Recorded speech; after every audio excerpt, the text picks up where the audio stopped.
here and place my crucifix.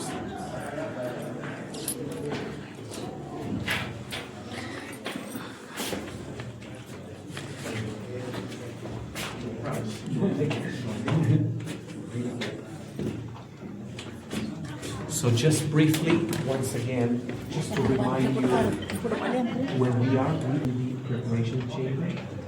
Remind me your name. Only.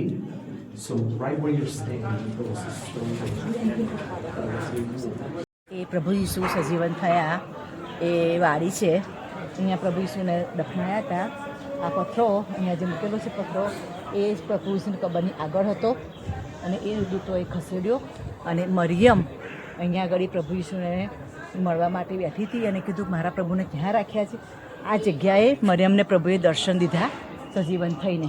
આ આખી વાડી છે, આખી વાડી, આખી વાડી, આ જે આખી વાડી કીધું કે વાડી ત્યાં હતી, આખી વાડી છે. ધીરે ધીરે ઉતાર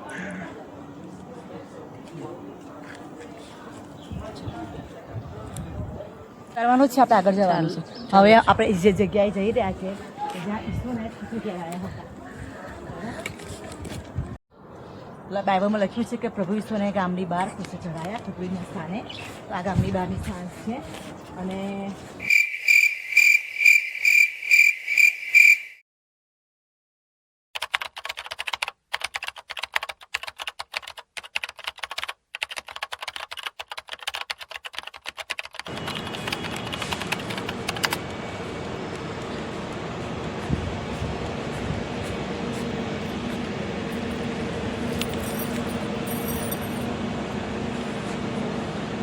જેવું દેખાય છે કે આખો પેલું સ્થાન છે. અત્યારે મુસલમાનના એરિયામાં છે.